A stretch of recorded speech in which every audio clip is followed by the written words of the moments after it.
ఒక 6 వంకాయలు, 2 టమాటాలు, ఒక హాఫ్ సగాన్ని కట్ చేసిన ఒక ఎర్రగడ్డ, కొద్దిగా చింతపండు, కారానికి సరిపోయినన్ని పచ్చిమిరపకాయలు, కొద్దిగా కొత్తిమీర, కొద్దిగా పసుపు, కొద్దిగా జీలకర్ర. వీటన్నిటిని నేను కడిగి పెట్టానండి. ఇప్పుడు వంకాయల్ని కోసుకుందాం.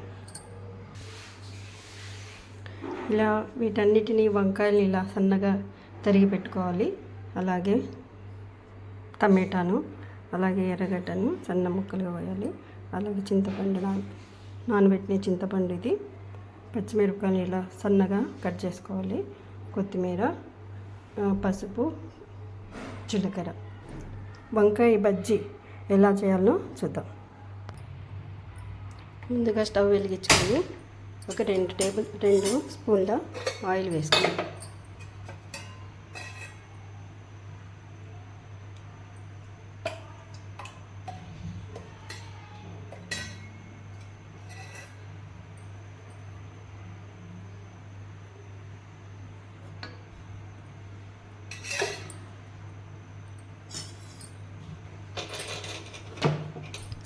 ఆయిల్ వేసిన తర్వాత అందులో ఆవాలు,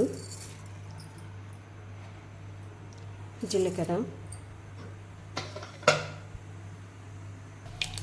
ఆవాలు చిట్పట అనేటప్పుడు మనము ఎర్రగడ్డ వేస్తాము. ఎర్రగడ్డ,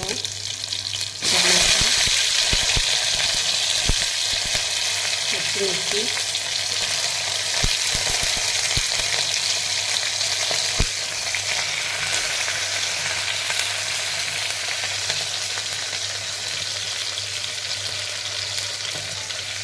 చింతపండు,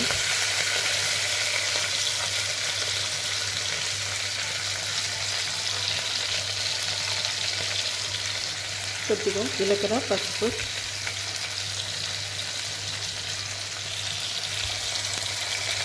అలాగే తరిగి పెట్టుకున్న వంకాయ ముక్కల్ని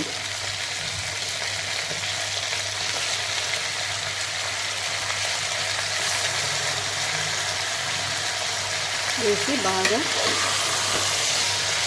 ఫ్రై చేద్దాం. ఈ కందం మంట తీగని ఫ్రై చేయాలి.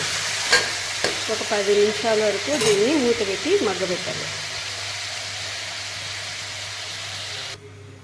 ఈ విధంగా మూత పెట్టి ఒక 10 నిమిషాల వరకు వీడిని మగ్గబెట్టాలి.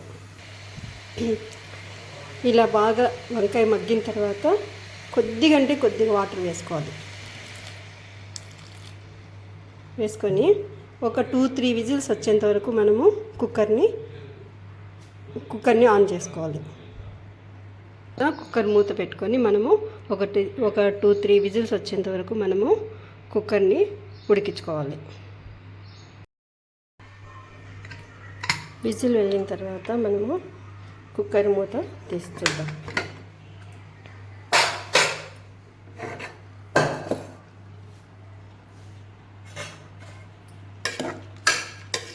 చూడండి, ఇలా మెత్తగా ఉడికిపోయింది కదా. ఇప్పుడు ఇందులో కొద్దిగా సాల్ట్ వేసి మనము పప్పు గుత్తితో మనము స్మాష్ చేసుకోవాలి. ఇందులో కావాల్సినంత ఉప్పు వేసుకొని